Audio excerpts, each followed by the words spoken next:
안녕하세요. 대치동 빅마우스입니다. 지금 벌써 국숭세단 편입니다. 우리 구독자 여러분들 국숭세단 편까지 잘 오시느라고 너무 고생 많으셨고요. 쉽지 않으셨을 텐데 고생 많으셨습니다. 이제 기본 원리와 반영 비율에 대한 영상은 5개 정도가 남아 있습니다. 이게 이제 국숭세단 편이고요. 그 다음에 광명상가, 그리고 여대편, 그리고 한서산편, 지고국편, 그리고 주요대학 캠퍼스편, 이렇게 5개가 남아 있습니다. 조금 더 힘내주시고요. 이 영상이 업로드가 되는 게 아마 12월 6일일 것 같은데요. 제가 그 5개의 영상은 12월 7일, 8일, 9일, 10일, 11일 조금 더 늦는다면 12일까지는 전부 다 완료를 할 예정입니다.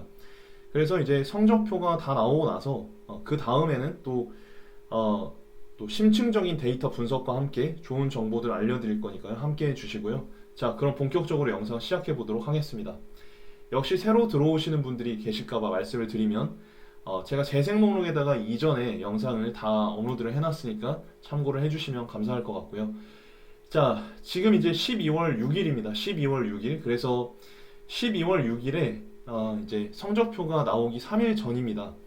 마음의 준비를 잘 하시고, 결과가 어떻게 나오든지 간에 여러분들이 받으신 성적을 가지고 최고의 전략 짜셔서 잘 지원하실 수 있도록 준비하겠다. 이렇게 마인드 세팅을 좀 잡아주시면 좋을 것 같고요.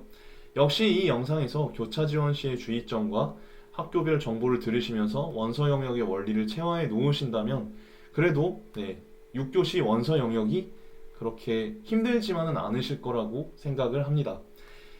그래서 남은 기간 동안 이렇게 이제 업로드를 해드릴 거고, 제가 이제 이전에 시험 잘 못 본 친구들을 위한 제안도 했었죠. 최선을 다하지 못한 친구들을 위한 영상도 올렸었고요. 이후에 이제 예비 고3 컨텐츠, 그리고 기숙 독재 재종 컨텐츠 계속 업로드를 할 예정이니까 함께 해주시고 도움이 되신다면 구독과 좋아요 한 번씩만 부탁드립니다. 시작해 보겠습니다. 국민대학교의 원서 접수 일정은 12월 29일부터 1월 2일까지고요. 보시면 지금 인문계 보시면 국어 30, 수학 30으로 국어본의 수학 반영 비율이 1입니다. 1. 자연계 같은 경우는 1.5를 보여주고 있고요. 근데 이제 국민대 가군 같은 경우에 좀 특이한 게 상경계열이라고 할 수 있는 경영 정보가 인문계용하고 자연계용하고 쪼개져 있습니다. 마치 간호학과를 쪼개 놓듯이. 그래서 인문계용은 비율이 1이고요. 자연계용은 1.5 이렇게 또 독특한 기준을 세워놓고 있네요. 나군을 한번 보시게 되면 역시 이제 기준이 인문계, 자연계 이렇게 이제 설정이 되어 있습니다. 기본적으로 이제 인문계 같은 경우는 탐구를 좀 적게 보고 있다라는 걸 좀 눈여겨 보시면 좋을 것 같고요. 영어는 굉장히 좀 많이 보는 편인 것 같습니다. 다군도 이제 비율 자체는 비슷하니까 그냥 넘어가도록 하고요. 영어 같은 경우 보시면 뒤에서 제가 이제 국숭세단을 다 비교를 해드릴 텐데 급간 차이가 지금 1, 2등급 간의 차이가 4점이에요. 그러니까 위에서 살펴봤던 서연고, 서성한, 중경외시 이런 학교들은 일부 학교들 제외하고는 급간 차이가 크지 않았는데 지금 이제 국숭세단 라인으로 내려오면서 뚜렷하게 보이는 차이는 영어에서 1, 2등급 간의 차이가 상당히 크다라는 점이 좀 눈에 띕니다. 2에서 3으로 가면 이제 6점 차이가 나고요. 그 다음에는 10점 차이가 납니다. 참고해 주시고요. 한국사는 1에서 4등급까지는 만점이네요. 자, 숭실대학교입니다. 숭실대학교는 12월 30일에서 1월 2일까지입니다. 이렇게 원서 접수의 일정에 따라서도 약간의 변수가 생기는데 그거는 제가 나중에 구체적인 데이터를 가지고 말씀드리도록 하고요. 지금 숭실대학교 같은 경우는 인문계에서 국어 비중이 높습니다. 여태까지 제가 말씀드렸던 학교들 중에서는 제일 높은 것 같아요. 국어 비중이. 왜냐면 수학하고 지금 차이가 10점 차이가 납니다. 10%가 차이가 납니다. 이렇게 될 경우에는 숭실대학교 인문계 쪽으로는 이과 친구들이 교차 지원을 할 가능성이 좀 낮아 보이고, 사실 올해 같은 경우도요, 좀 봐야 알겠지만 교차 지원이 작년보다는 좀 적을 수도 있을 것 같거든요. 확률적으로는. 그건 이제 봐야 되겠지만요. 어쨌든 지금 인문계에서 국어 비중을 높인다는 거는 인문계 친구들한테는 굉장히 반가운 소식일 것 같습니다.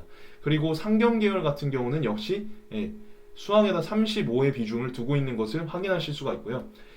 다만 이제 그 상경계열하고 자연계열하고의 차이점은 상경계열에서는 그래도 국어를 좀 25를 주고 있고요. 탐구에선 20을 주고 있는 반면에 자연계에서는 이제 국어가 20, 탐구가 25라는 그런 차이점이 있습니다. 그리고 숭실대학교 자연계에서 여러분들께서 좀 유념 있게 봐주셔야 되는 부분이 미적 기하에 그리고 과탐의 가산점이 5%가 제공이 된다는 사실이죠. 이거는 굉장히 좋은 옵션이 될 수가 있을 것 같습니다. 그래서 미적 기하나 과탐에 조금 강점이 있는 친구들 같은 경우는 숭실대학교로 많이 올 것 같습니다. 느낌이.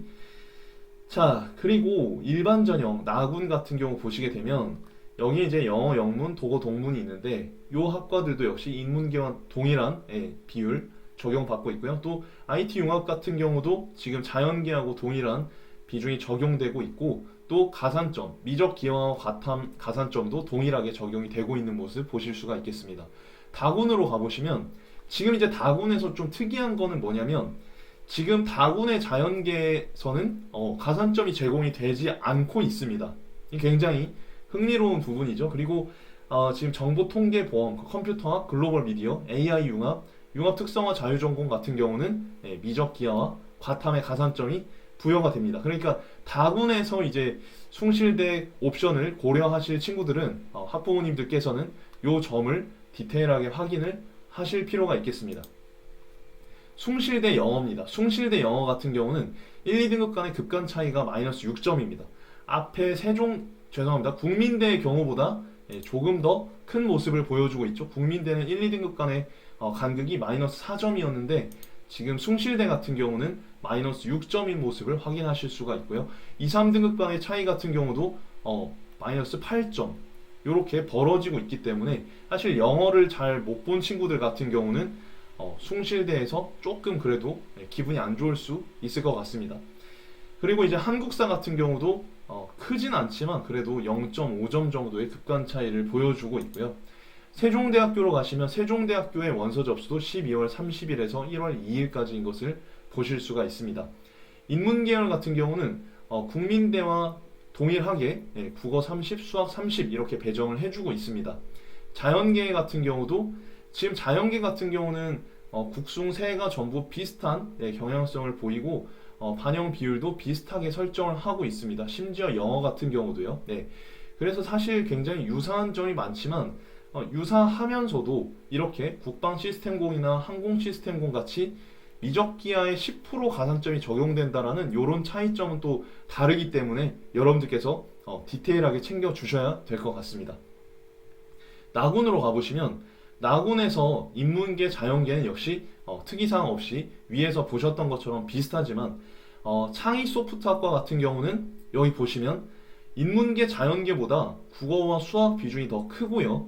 국어 비중이 크다는 것도 특징이라고 할 수 있겠는데 또 수학을 보시면 미적기하 선택자들에게 5% 가산점을 준다는 것을 볼 수 있습니다. 아무래도 문이과 통합형 인재를 좀 원하는 것 같고 대신에 이제 탐구 점수가 좀 낮아도 된다라는 메시지를 전해주고 있습니다. 그래서 탐구를 좀 많이 못 본 여기에 해당하는 라인을 갖고 계신 친구들 중에 탐구 점수가 조금 낮은 경우에는 좋은 옵션으로 세종대학교의 창의소프트 계열을 조금 고려해 보시면 좋을 것 같습니다. 영어를 보시게 되면 역시 1, 2등급 간의 급간 차이가 마이너스 5점으로 위에 이제 중경외시 라인이나 요런 서성한 라인이나 요런 라인들에 비해서는 급간 차이가 큰 것을 보실 수가 있고요. 다만 이제 2, 3등급 간의 급간 차이는 똑같이 5점, 3, 4등급도 똑같이 5점이라고 보여지고 있습니다. 자연계는 또 다르게 적용을 하게 되는데요.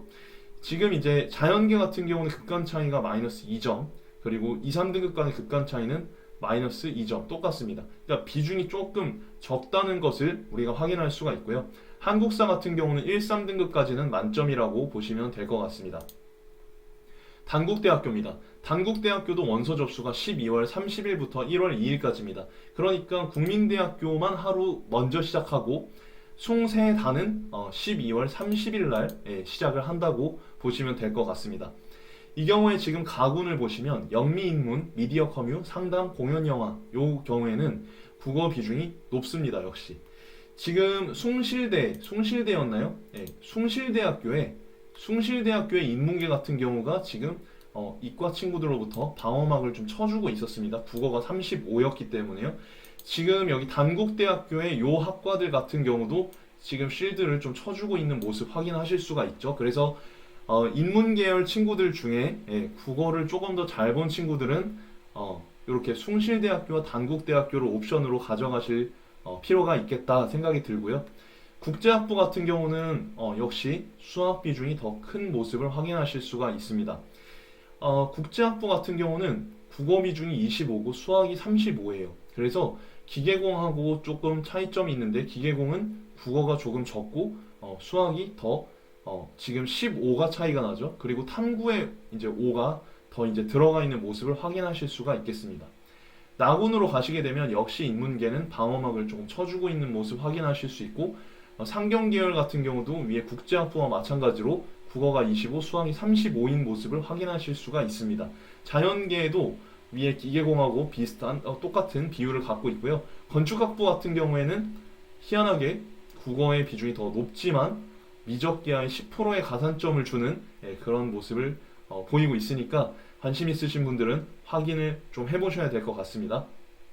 그리고 다군으로 오시면 역시 이제 인문계 그리고 상경계, 경영학부, 자연계 요 다군의 경우에는 위에 가나군의 그 경우와 큰 차이가 없었다고 생각을 하시면 되겠습니다. 지금 이제 단국대학교 같은 경우는 앞에 말씀드렸던 국숭세에 비해서는 영어의 급간 차이가 그렇게 크지는 않은 모습이지만 그래도 조금 여러분들께서 이 득실을 따져가시면서 선택을 하실 필요가 있겠죠. 자, 그래서 국숭세단 중에 우리 자녀는 또 수험생 본인은 어떤 데를 선택을 해야 될 것인가 보시면 지금 국민대 같은 경우는 인문계열의 국어분의 수학 비율이 1이지만 지금 숭실대하고 단국대는 0.71입니다. 굉장히 인문계한테 좀 유리한 수치라고 보여지고요.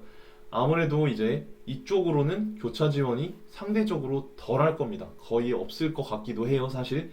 그리고 이제 자연계열 쪽에서는 지금 숭실대학교와 세종대학교, 단국대학교에서 1.75를 갖고 있고 특히 숭실대학교 자연계에서는 가산점을 주고 있습니다. 그리고 나머지 학교 중에서도 일부 학과에 미적기하와 가탐에 가산점을 주고 있는 경우가 있으므로 잘 확인을 하셔야겠고요. 그렇습니다. 요 정도. 그래서 지금 이 비율만 잘 따져 보더라도 대략적으로 나와 맞는 학교들을 조금 그래도 컨설팅을 받거나 뭔가 구체적으로 살펴보시기 전에 아웃라인 같은 거는 충분히 잡을 수 있는 그런 상황이 될 거라고 생각을 합니다. 탐구의 비중이 가장 높은 학과와 학교는 아무래도 국민대 자연계입니다. 그렇게 되고요. 그리고 이제 낮은 학교 같은 경우는 세종대 창의소프트.